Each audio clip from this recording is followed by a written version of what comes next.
Hello बच्चों, क्या हाल चाल है। आज आगे क्रम में बढ़ते हैं बच्चों। वेक्टर के बारे में हमने पढ़ा था, कुछ जनरली नियम्स पढ़े थे। आज वेक्टर के आगे क्रम में पढ़ते हैं। आज हम बच्चों वेक्टर के प्रकार यानी टाइप्स ऑफ वेक्टर के बारे में जानेंगे। बच्चों टाइप्स ऑफ वेक्टर जो है दो होते हैं। नंबर वन एक्सियल वेक्टर और नंबर दूसरा होता है पोलर वेक्टर। तो यहाँ पर दो वेक्टर हैं जिनको आगे से उसने क्रम से जिक्र करेंगे। नंबर वन की हम बात करेंगे बच्चों। आप लोग भी बच्चों नोट्स बनाते चलिए। नंबर वन की हम किसकी बात करेंगे बच्चों? एक्सियल वेक्टर की। एक्सियल वेक्टर क्लियर हो रही बात। जैसे यहाँ नाम से ही पता चल रहा है कि एक्सियल वेक्टर है, इसका मतलब है कि यह कहाँ पर एसोसिएट रहेगा। इसको हम कह सकते हैं एसोसिएटेड रहेगा। कहाँ पर एसोसिएटेड रहेगा? With circular, with circular and क्या कह सकते हैं, रोटरी मोशन। किस में रहेगा? रोटरी मोशन, यानी सर्कुलर में रहेगा और रोटरी मोशन में रहेगा। तो इसका जो डायरेक्शन होगा उसी को हम क्या बोलेंगे? Direction. Direction of axial vector, of axial vector, इसका डायरेक्शन एक्सियल वेक्टर का क्या हो जाएगा? Will be. क्या होगा बच्चों? Will be. कहाँ पर होगा? Will be along, will be along the axis of motion. क्या हम लिख सकते हैं इसको? Along the axis of motion. ये बहुत टॉपिक एकदम क्लियर कहा गया बच्चों कि एक्सियल वेक्टर विल बी कहाँ पे रहेगा? Along the axis of motion. तो बच्चों यहाँ पर ध्यान दीजिएगा, एसोसिएट जो रहेगा सर्कुलर एंड रोटरी मोशन में रहेगा। कहाँ पे रहेगा ये? सर्कुलर एंड रोटरी मोशन में रहेगा। उसका जो डायरेक्शन होगा एक्सियल वेक्टर का will be along the axis of motion. जो एक्सिस का मोशन है वो रहेगा।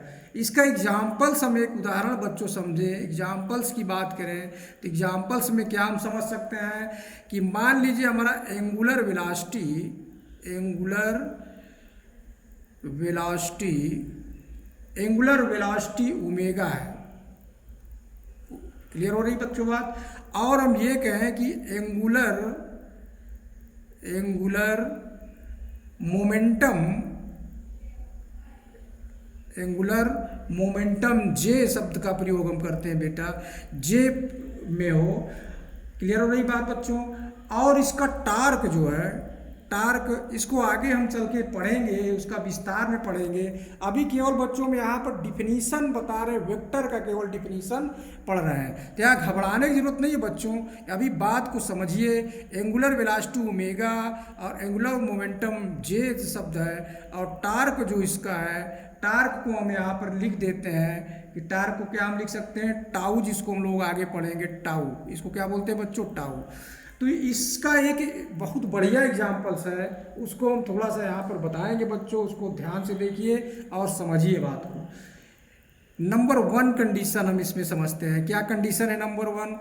अगर हम यह मान लें कि किसी सर्किल में जैसे ही यहाँ पर एक्सियल वेक्टर है और वो इस तरह घूम रहा है, ये बच्चों कैसे घूम रहा है? इस तरह घूम रहा है, यानी ये क्लॉकवाइज है बच्चों। क्या है ये? क्लॉकवाइज है। जब यह किसी सर्कुलर में एक क्लॉकवाइज घूम रहा है तो यहाँ पर हम क्या कह सकते हैं कि जब क्लॉकवाइज घूम रहा है तो इसका एक्सियल वेक्टर कहाँ होगा बच्चों? एक्सियल वेक्टर, इसका एक्सियल वेक्टर कहाँ पर होगा? तो इसको हम बच्चों स्क्रू गेज की सहायता से पढ़ सकते हैं। कैसे? यहाँ पर ध्यान देखिए बच्चों, अगर हम यहाँ पर ऐसे पेन लगाते हैं, यहाँ पर ऐसे ऐसे लगा के अगर हम ऐसे घुमाते हैं बच्चों, ऐसे घुमाएंगे, इस एक्सियल को ऐसे घुमाएंगे, ऐसे जैसे क्लॉकवाइज घुमाएंगे, जब क्लॉकवाइज घुमाएंगे तो उसका, इसको हम कह सकते हैं स्क्रू, स्क्रू मॉडल कह सकते हैं। स्क्रू मॉडल से हम एक्सल वेक्टर को पकड़ सकते हैं कि अगर हम यहाँ से स्क्रू ऐसे मूव कराएंगे बच्चों, ऐसे मूव कराएंगे, जब एक्सियल वेक्टर को ऐसे मूव कराएंगे तो इसका जो पेच होगा, वो जो पेच होगा, पेच पेच कहाँ पर होगा बच्चों, उसका स्क्रू जो होगा, स्क्रू क्या होगा, वो इनवर्ड जाएगा। क्या जाएगा, जैसे हम यहाँ पर स्क्रू ऐसे ऐसे टाइट करेंगे बच्चों, तो पेच क्या होगा, अंदर जाएगा, यानी एक्सियल वेक्टर इनवर्ड होगा, इनवर्ड होगा। क्लियर हो रही बात बच्चों। यहाँ पर हिंदी में लिख लीजिए, इनवर्ड होगा। इनवर्ड होगा का मतलब अंदर होगा, अंदर होगा। तो कहने का मतलब हम इसको जो एक्सियल वेक्टर पढ़ रहे हैं, direction of the axial vector, यहाँ पर बच्चों हम डायरेक्शन बता रहे हैं कि यहाँ पर एंगुलर वेलोसिटी ओमेगा से घूम रहा है। अब घूमने पर जो है इसका जो इस इनवर्ड होगा, यानी ओमेगा और जे का जो दो हमारा वेक्टर है, ओमेगा और जे हमारा जो दो वेक्टर है, ये कहाँ पे हो जाएगा बच्चों, इसका एक्सियल वेक्टर। एक्सियल वेक्टर इन दोनों का जो एक्सियल वेक्टर निकलेगा बच्चों, क्लॉकवाइज में इनवर्ड निकलेगा। क्लॉकवाइज में क्या निकलेगा बच्चों, इनवर्ड निकलेगा। इसमें हम क्या लिख सकते हैं बच्चों, उसको ध्यान दीजिए। इसमें हम लिख सकते हैं कि क्लॉकवाइज में अगर हम घुमा रहे हैं तो ओमेगा और एंड हम लिख सकते हैं जे, ओमेगा एंड जे, यानी एंगुलर मोमेंटम इन दोनों का जो निकलेगा विल बी, क्या लिख सकते हैं, will be axial inward. Axial क्या शब्द होगा, एक्सियल इनवर्ड होगा। यहाँ पर बात समझ में आ रही बच्चों। यानी जैसे जैसे ओमेगा का मान हम लोग घटाए बढ़ाएंगे, वैसे वैसे भी कंडीशन आती है। तो यहाँ पर हमारा क्या हुआ, अगर क्लॉकवाइज में है तब हमारा इनवर्ड होगा। अगर हम दूसरी कंडीशन की बात बच्चों करें, अगर मान लीजिए ये हमारा जो है एक्सियल वेक्टर इस तरह हो एंटी क्लॉकवाइज में, कैसा हो, इस तरह एंटी क्लॉकवाइज में ऐसे घूम रहा बच्चों, इसको हम लिख सकते हैं एंटी क्लॉकवाइज। बात समझ में आ रही बच्चों। अगर एक्सियल वेक्टर हमारा क्या है, एंटी क्लॉकवाइज में है, तब हम इसको लिख सकते हैं angular velocity omega and J will be axial, axial क्या होगा, आउटवर्ड होगा, आउटवर्ड होगा।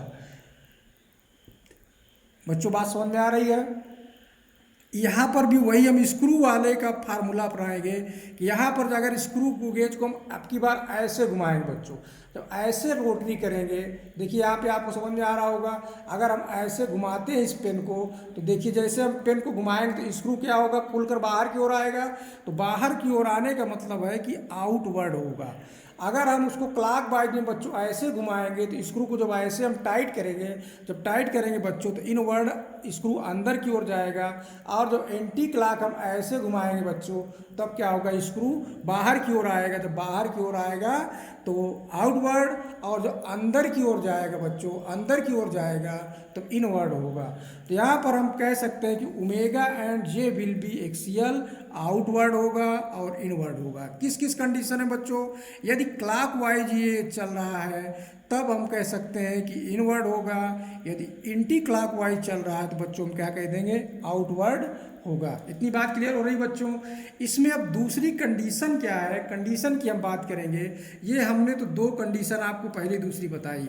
अब तीसरी बात अगर हम करें बच्चों, if omega is increasing, omega is increasing, इस शब्द को बच्चों बहुत ध्यान से देखिए, एकदम कॉन्सेप्ट क्लियर करते चलिए। कॉन्सेप्ट क्लियर नहीं होगा तो समझ में बात नहीं आएगी। इफ ओमेगा इज इंक्रीजिंग हो रहा है, देन हम क्या कह सकते हैं, देन क्या कह सकते हैं, हमने यहाँ पर क्या क्या बताया था, एंगुलर मोमेंटम, टॉर्क, और एक हम यहाँ पर लिख सकते हैं एंगुलर एक्सेलरेशन। तो यहाँ पर हम लिख देते हैं angular acceleration, acceleration, angular acceleration, जिसको हम लोग एल्फा से डिनोट करते हैं। किससे करते हैं, एल्फा से डिनोट करते हैं। Alpha and tau, alpha and tau will be parallel, will be parallel रहेगा, विल बी पैरेलल। बच्चों बात समझ में आ रही है।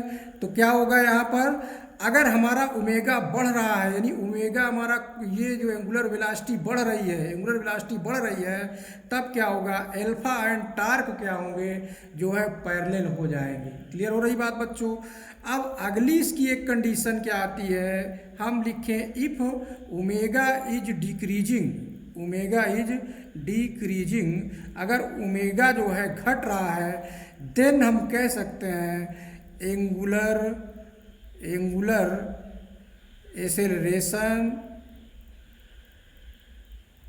Alpha and tau will be anti parallel. क्या लिख सकते हैं बच्चों, विल बी हम क्या लिखेंगे, alpha and tau will be anti parallel.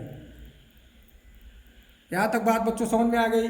तो हमने क्या यहाँ पर सीखा बच्चों कि जो एक्सियल वेक्टर जो हमारा होता है, क्लॉकवाइज हम घुमाएंगे तो एक्सियल वेक्टर का जो डायरेक्शन होगा, क्या समझे हम बच्चों यहाँ पर कि एक्सियल वेक्टर का जो डायरेक्शन होगा वो कहाँ होगा, will be along the axis of motion, जो एक्सिस का एक्सिस का जो मोशन हो रहा है उसके एलॉन्ग होगा।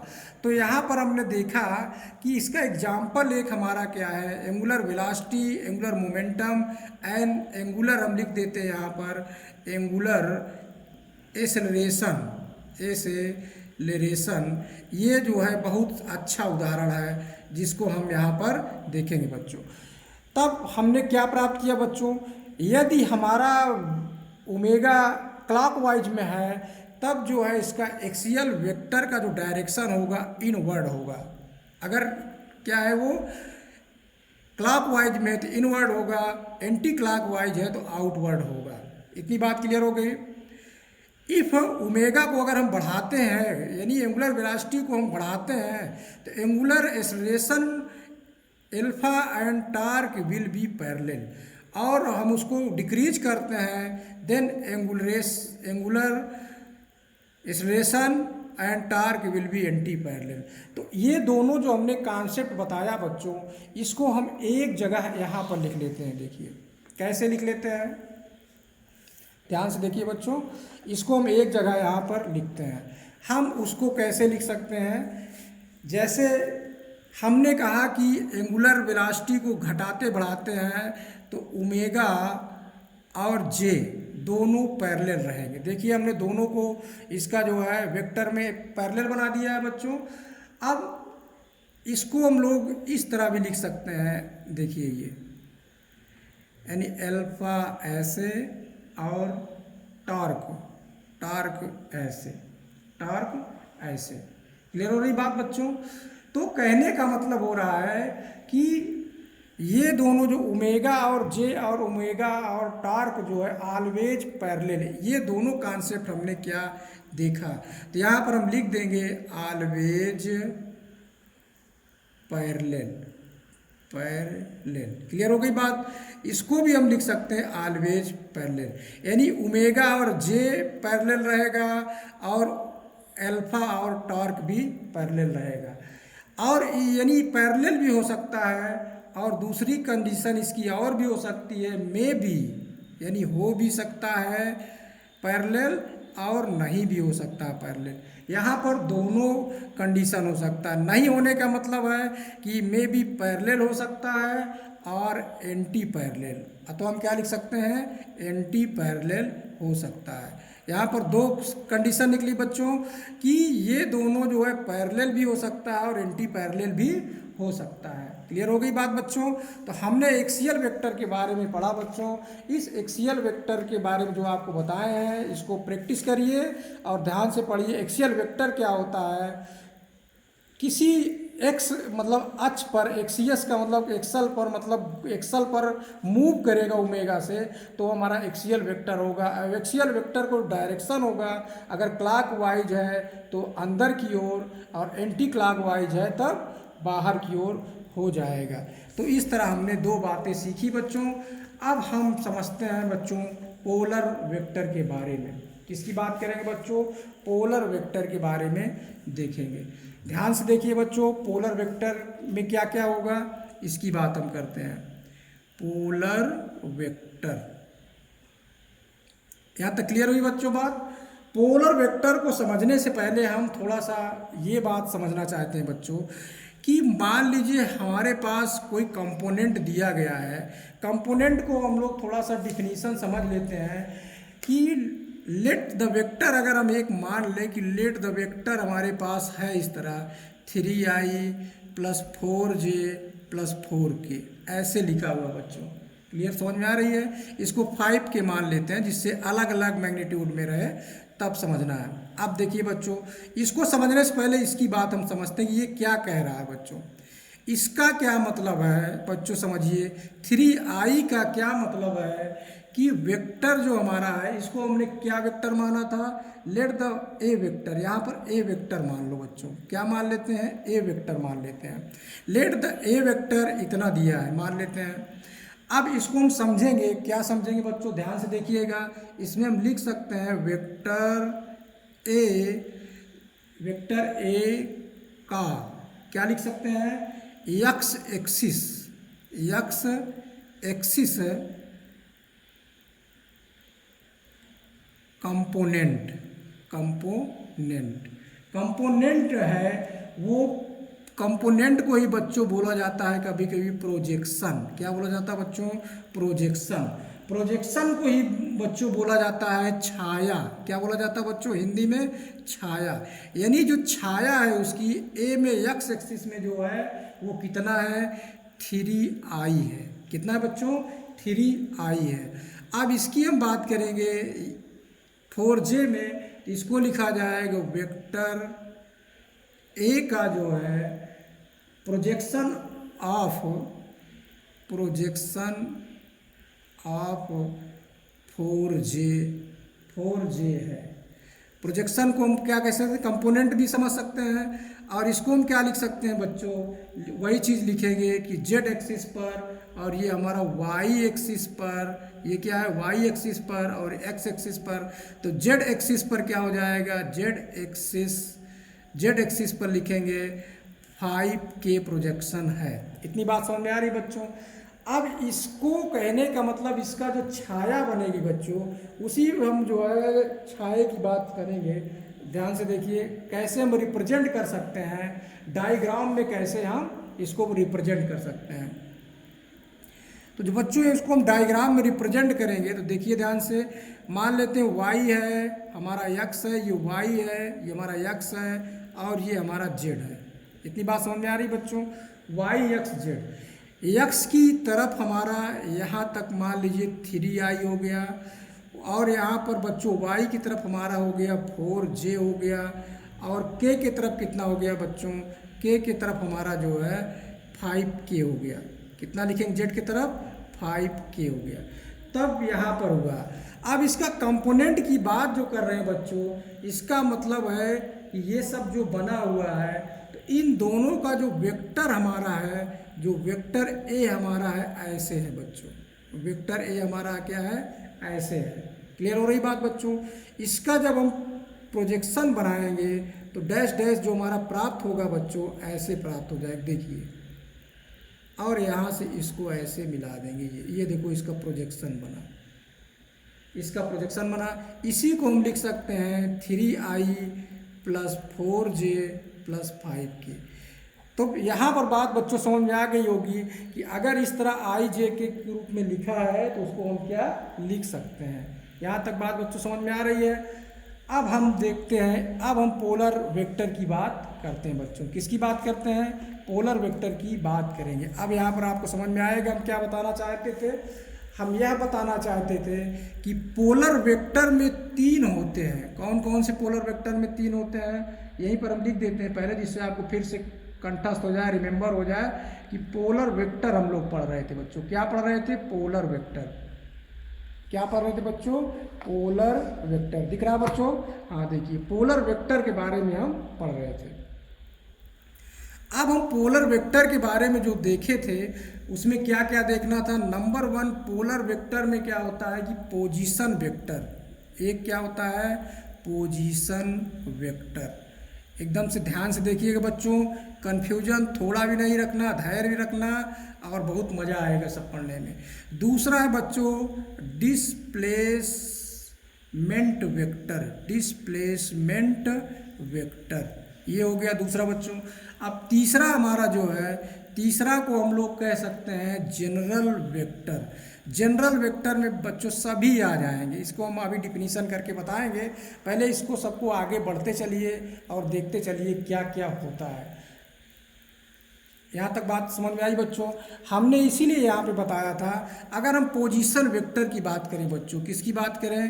पोजीशन वेक्टर की बात करें, पोजीशन वेक्टर की बात करें, पोजीशन वेक्टर की बात करें बच्चों, तो एकदम सिंपल सी एक बात है। जैसे हमने यहाँ पर बताया था बच्चों, ये देखिए, जैसे हमने यहाँ पर आपको समझाया था कि इस तरह अगर हमारा एक वेक्टर है 3i 4j 5 के दिया है, इसका मतलब 3i x एक्सिस पर है, 4j y एक्सिस पर है और 5k z एक्सिस पर है। ये प्रोजेक्शन का मतलब छाया होता है बच्चों। तो एक्स वाई जेड पे जो हमने खींचा है, एक्स पे 3i, वाई में 4j और जेड में 5k, तो यहाँ पर जो ये प्रोजेक्शन बना है यही इसका जो है वेक्टर ए का है बच्चों। तो जो पोजीशन वेक्टर है, अब यहाँ पर ध्यान रखना बच्चों, अब थोड़ा सा आपको समझना है और दिमाग से धैर्य रखना है, नहीं तो सवाल तुरंत गलत हो जाएंगे। देखिए बच्चों, पोजीशन वेक्टर का मतलब क्या कहता है कि जैसे हम मान लें कि फिगर में कोई वेक्टर हमारा ए है, कोई वेक्टर ए है, इस ए वेक्टर को हम इस तरह लिखे थे, एक मान लेते हैं कि एक्स आई प्लस वाई जे प्लस जेड के, ऐसे दिया हुआ बच्चों। इन फिगर में हम पोजीशन वेक्टर की बात करते हैं। अगर हम इसको ग्राफ में बनाएं बच्चों, देखो ग्राफ में हम बनाते हैं, ये हमारा x हो गया, ये y हो गया और ये z हो गया। इतना बात बच्चों समझ में आ रही है? तो कहने का मतलब है कि जो हमारा एक यहाँ पर वेक्टर, यहाँ पर p है, p पॉइंट जो है हमारा पर, p पॉइंट पे हम मान लेते हैं कि अगर यहाँ पर जो p पॉइंट है हमारा a वेक्टर यहाँ पर प्राप्त हो रहा है बच्चों, इसी को हम कह सकते हैं x y z, ऐसे कह सकते हैं बच्चों। यानी P पॉइंट पे अगर हम मान लेते हैं P पॉइंट पे x y z है तो इतना प्राप्त होगा। क्लियर हो गई बात बच्चों? तो यहाँ पर हम जो पोजीशन वेक्टर का मतलब क्या होता है कि ये जो हमने माना, क्या माना कि किसी ओरिजिन से, क्या हम कह सकते हैं कि ओरिजिन से जो यहाँ ओरिजिन से जितना डिस्प्लेसमेंट यहाँ तक हमने किया था, उस वेक्टर को पोजीशन वेक्टर कहेंगे बच्चों। क्या कहेंगे उसको? पोजीशन वेक्टर कहेंगे। तो इन द गिवन फिगर से हम क्या लिख सकते हैं बच्चों? वेक्टर ए इक्वल टू जैसे दिया हुआ है एक्स आई प्लस वाई जे और प्लस जेड के, ऐसे दिया है। क्लियर हो रही बात बच्चों? इसका अगर मैग्नीट्यूड निकाल लें, क्या निकाल लें? इसका मैग्नीट्यूड निकाल लें तो ये बराबर ए के हो जाएगा। इसको ऐसे लिखा जा सकता है बच्चों, X square plus Y square plus Z square. इतनी बात याद हो रही बच्चों? अब इसमें देखिए, चित्र में फिर से देखिए बच्चों, अब हम ये देखें, ये जो हमारा पोजीशन वेक्टर है एक्स के साथ एल्फा कोण बनाता है, एक्स के साथ एल्फा कोण बनाता है, तब हम लिख सकते हैं यहाँ पर, क्या लिख सकते हैं? एन एंगल, या लिखिए angle of vector A with X axis. किसके साथ? X axis. अगर angle of A with X axis से जो बना रहा है उसको हम कैसे लिखेंगे? अब एल्फा हमने माना था, यहाँ पर क्या माना था? एल्फा। तो हम लिख सकते हैं कॉस एल्फा बराबर, क्या लिख सकते हैं बच्चों? ध्यान से देखिए, कॉस एल्फा बराबर एक्स अपॉन लिखा जाएगा under root X square plus Y square plus Z square. इसको यहाँ प्रूव करने की ज़रूरत नहीं है बच्चों, इसको आपको थोड़ा सा याद कर लेना है कि यहाँ पर कोई प्रोजेक्शन से एल्फा कोण बनाता है तो कॉस एल्फा बराबर X upon X square Y square Z square प्राप्त होगा बच्चों। इसी तरह यहाँ पर हम देखेंगे बच्चों इस फिगर में, अब ये जो हमारा यहाँ से यहाँ तक का कोण पूरा देखिए, ये हमारा मान लीजिए क्या कहलाएगा? गामा। इसको गामा मान लेते हैं और इसको क्या मान लेते हैं? बीटा मान लेते हैं। क्लियर हो गई बच्चों बात? तो यहाँ पर हम देखिए, अगर हम देखेंगे वाई एक्सेस पे, वाई एक्सिस पे हमने क्या माना है, बीटा माना है, तो कास बीटा बराबर हो जाएगा वाई बटे under root X square plus Y square plus Z square. अब जेड एक्सिस पे बात करेंगे बच्चों, जेड एक्सिस पे जो लिखेंगे कास गामा बराबर लिखेंगे जेड अपान लिखेंगे under root X square plus Y square plus Z square. तो ये ट्रिग्नोमेट्रिक है, इसको यहाँ पर हल करने की ज़रूरत नहीं है बच्चों, केवल आपको सीख लेना है कि ये जो एंगल बना रहा है, ये जो एंगल बना रहा है, इस एंगल्स को हमको ये संबंध होता है, इसको यहाँ पर सीखना है बच्चों। और इट्स मीन इसका एक संबंध क्या निकलेगा, अगर हम सबको इस तरह कर दें cos square alpha plus cos square beta plus cos square gamma, इसको पूरा हम स्क्वायर कर दें तो इसका मान 1 होता है बच्चों, इसको भी ध्यान रखना है बच्चों। अगर हम साइन की बात करेंगे तो sine square alpha plus sine square beta plus sine square gamma बराबर 2 होता है। तो ये चीज़ जो है बच्चों एकदम से याद रखेंगे, ये कभी कभी एग्ज़ाम में आ जाता है तो कॉन्सेप्ट क्लियर नहीं हो पाता है। तो बच्चों मज़ा आया होगा इस पोलर वेक्टर के बारे में पढ़ के। हमने आज पोलर वेक्टर का क्या पढ़ा, पोजीशन वेक्टर की पढ़ा है। तो कल हम देखेंगे बच्चों, वीडियो बहुत लंबी हो जाएगी। अगर अच्छा लगेगा तो हमारे चैनल को सब्सक्राइब ज़रूर करिएगा, अगर नहीं अच्छा लगेगा तो ज़रूर कमेंट ज़रूर करिएगा। धन्यवाद बच्चों। अगले वीडियो में हम डिस्प्लेसमेंट वेक्टर और जनरल वेक्टर के बारे में पढ़ेंगे। धन्यवाद बच्चों, लगे रहिए।